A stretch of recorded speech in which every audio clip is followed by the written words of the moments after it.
Youth unemployment hits new high. Is this a ticking time bomb in Chinese society? On August 22, 2025, New Tang Dynasty reported that China's urban youth unemployment rate, ages 16 to 24, excluding students, reached 17.8% in July, the highest since August 2024 per Chinese Communist Party CCP data. Authorities attribute this to a seasonal surge from graduation season, but analysts suspect the actual figures are worse.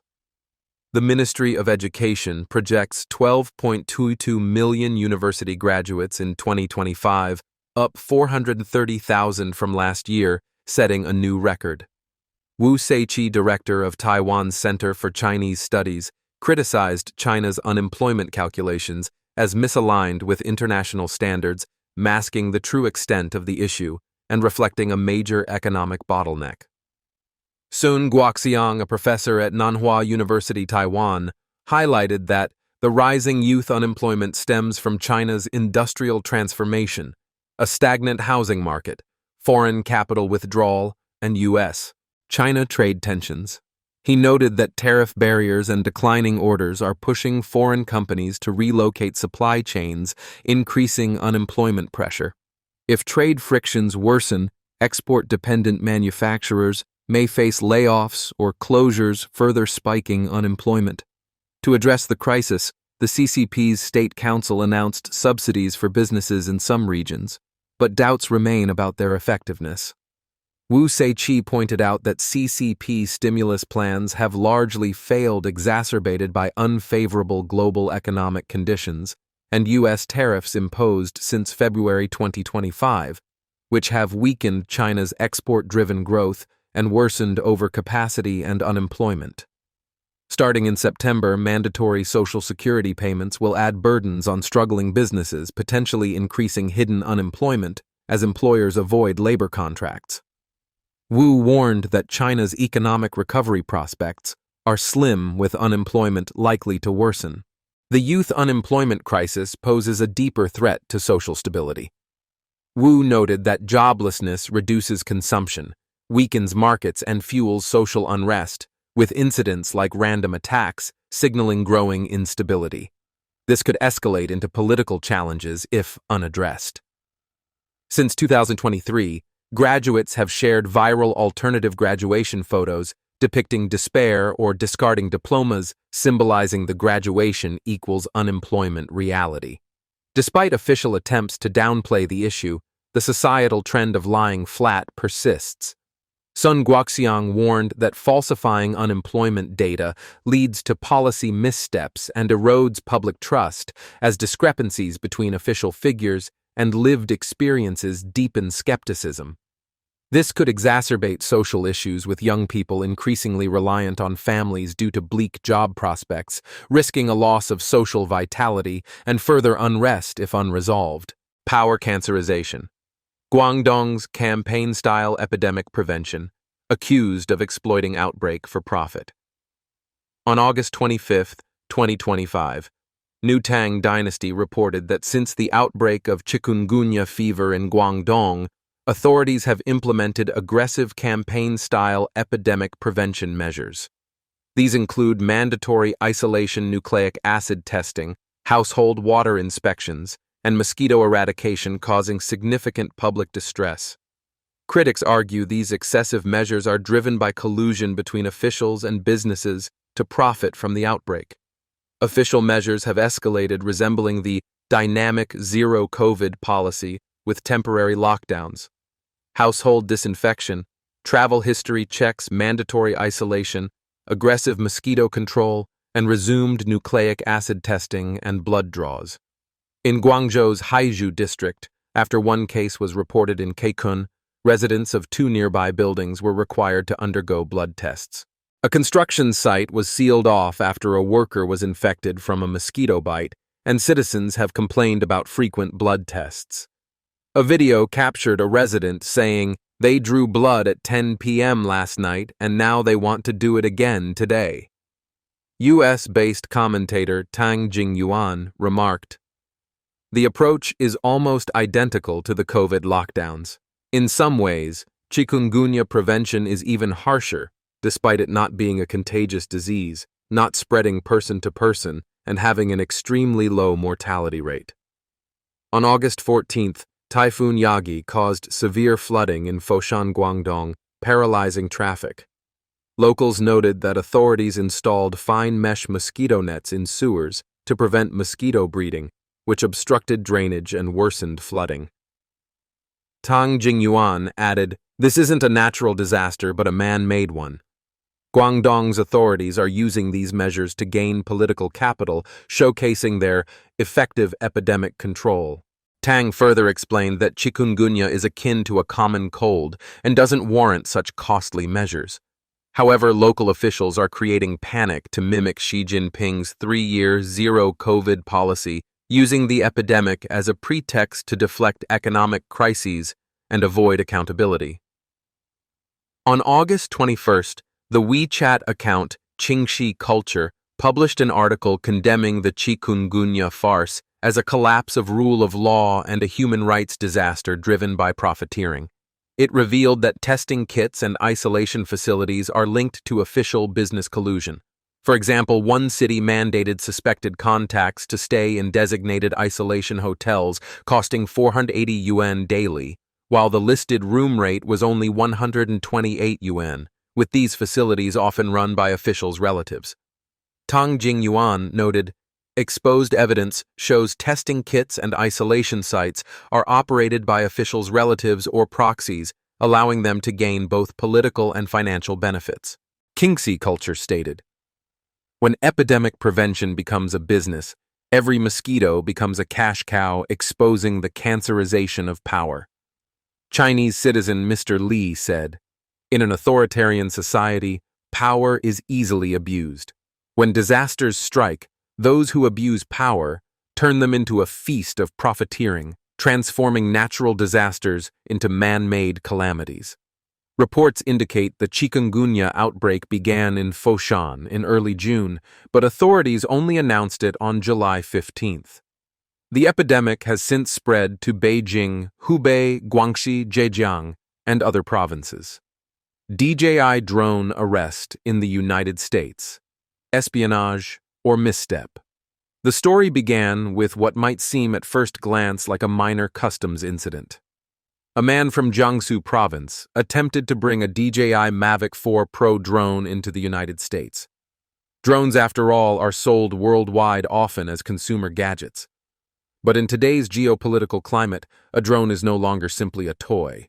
For Washington, it is a potential tool of espionage. When he landed on August 8, 2025, U.S. Customs seized the drone. The man, panicking, tried to retrieve it. That single act triggered a chain reaction. His family's visas were canceled. He was detained for several days and finally deported back to China. He produced receipts, seizure documents, and visa revocation papers to prove his ordeal.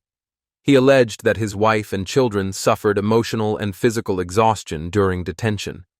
DJI at first offered him a refund, but later denied any responsibility. Furious, he now demands a public apology and full compensation. The case quickly spiraled into heated debate. Critics argued that anyone attempting to bring a Chinese-made drone into the U.S. should have known better. Since 2018, the U.S. military has banned DJI drones. Washington has labeled the company a national security threat, accusing it of potential ties to the Chinese Communist Party. Both the Trump and Biden administrations floated the idea of an outright ban. Supporters of the man suggested he was naive rather than malicious, yet others speculated darker motives. Why had he asked beforehand about risks?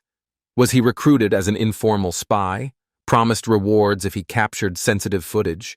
If so, his blunder was monumental. No professional agent would publicly demand compensation on social media. His mistake may have been relying on filtered Chinese internet sources, failing to use a VPN to access accurate information abroad. The broader context is clear in what many now call a new Cold War Chinese nationals have been repeatedly arrested in the U.S. for espionage or technology violations. Just one day before this drone incident, the Department of Justice announced the sentencing of another Chinese national to 8 years in prison for smuggling firearms and sensitive technology to North Korea. From drones to weapons shipments, the line between consumer goods and espionage tools has blurred. Hong Kong. From Pearl of the Orient to ruins. Once hailed as the Pearl of the Orient, Hong Kong is now a city in ruins. Its glittering skyline hides streets lined with unemployed and homeless residents. Shuttered storefronts bear witness to the collapse of small businesses. The middle class, once proud and secure, is drowning in despair. In a tunnel once used by commuters, every seat is now occupied by the newly homeless. A tent, a chair, a battered suitcase. These have become the possessions of people who once had stable jobs. Some have staked out territory with fences. One man set a wooden coffee table beside his bed, placing a Bible on top. Despite their misery, the community maintains a sense of order, a silent testimony to resilience in the face of collapse. The property bubble burst, plunging Hong Kong into deep recession. By mid-2024, official unemployment stood at 3.5%, the highest since 2022. Youth unemployment reached 6.8%. But residents insist the real numbers are far higher. Social media users warn of a lost decade similar to Japan's stagnation. Commercial real estate is a wasteland. High-value retail spaces once leased for millions now sit empty even with rent cuts of 70%. Since 2019, rents have fallen by up to 2/3. Tourists no longer crowd luxury shopping streets. Global brands quietly withdraw. In just the first half of 2025, more than 290 shops closed, 70% of them in food service.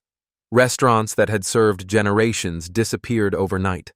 Even McDonald's delivered a bombshell, announcing it would sell 23 properties in Hong Kong worth $384 million. The collapse goes beyond economics. Politically, Beijing's tightening grip has suffocated the city's freedoms. The national security law and Article 23 have gutted one country, two systems. International banks and corporations from Goldman Sachs to regional firms have shifted headquarters to Singapore or Tokyo. Press freedom rankings plunged to 140th in 2025, nearly on par with North Korea. Viral images of an elderly woman holding a white flower while surrounded by police symbolize the death of Hong Kong's freedoms. From world financial hub to hollow shell, Hong Kong's decline is not just economic, it is existential. The Yellow River Bridge collapse. Engineering. Pride to mass grave China has long showcased its infrastructure as proof of national strength. But at 3:00 a.m. on August 22, 2025, that pride collapsed literally. On the Qinghai-Tibet Railway, the Jianja Yellow River Superbridge was in its final stages of construction. Workers were tensioning steel cables for the last connection when, without warning, several main cables snapped.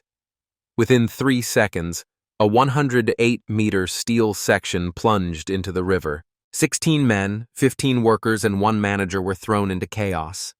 By evening, 12 were confirmed dead and 4 were missing. Surveillance footage revealed sparks as steel cables snapped. Experts pointed to multiple causes: overstrained cables, poor anchoring corrosion, or substandard materials. Some analysts noted that only 4 of 6 cables bore the load, while 2 remained slack, a glaring sign of negligence. The bridge had been billed as the world's longest double-track continuous steel truss arch bridge, a political gift ahead of National Day celebrations. It had cost over $275 million. Its collapse was not simply an engineering failure, it was a systemic disaster. Layers of subcontracting, corrupt procurement, and political pressure to meet deadlines created a lethal environment. Migrant workers, underpaid and undertrained, paid with their lives. This was no isolated event. It was a mirror of China's infrastructure model, where political vanity outweighs human safety. The vanishing of Peng Liyuan from First Lady to Ghost. In Chinese state media, Peng Liyuan was long portrayed as the national mother. A famous singer turned military cultural figure, she married Xi Jinping in 1987. For years, she accompanied him on foreign trips, reinforcing the image of a loving couple. But by 2025, Peng had all but disappeared. She no longer traveled with Xi on his high-profile diplomatic tours. Instead, rumors swirled. Was there marital strain? Or was power shifting inside the party? A turning point came in 2024 when a photograph showed Peng in military uniform, identified as a standing member of the Central Military Commission's Cadre Evaluation Committee. This was unprecedented. No leader's spouse had ever held such influence in military affairs. Observers were shocked. Her career trajectory had been unique, from national singer to general in the PLA's cultural division, then stepping into political shadows. Some suggest she wielded quiet power in military promotions, even influencing the rise of officials like Qin Gang. But Qin's abrupt downfall in 2023 cast suspicion back on her network. Now absent from Xi's side, Peng's future is uncertain. History recalls Jiang Qing, Mao Zedong's wife, once the Red Empress, who ended her life in disgrace. Will Peng meet a similar fate, or is she still pulling strings from behind the curtain? Shandong's black water, a symbol of distrust. In August 2025, residents of Dao village in Shandong turned on their taps and were horrified. Black ink-like water spewed out, reeking of foul odor. Videos flooded social media. "This smells worse than sewage," one man shouted. "Are we paying fees just to be poisoned?" Others joked bitterly. "Is this drinking water or ink for writing?" Officials claimed a pipeline had ruptured and promised repairs. The local water company insisted there was no contamination of the water source. But residents weren't convinced. If a pipe burst, they asked, why would water flow backward into homes like ink? Was this rust sediment or something darker? Commentators stressed that the real issue was not just dirty water, it was the authorities' evasive response. As one blogger put it, "Black water is not the true fear. What terrifies us is concealment and the darkness of the human heart." This is a nation under immense strain. The Chinese Communist Party once promised strength, stability, and prosperity. Today, it delivers censorship, corruption, and collapse.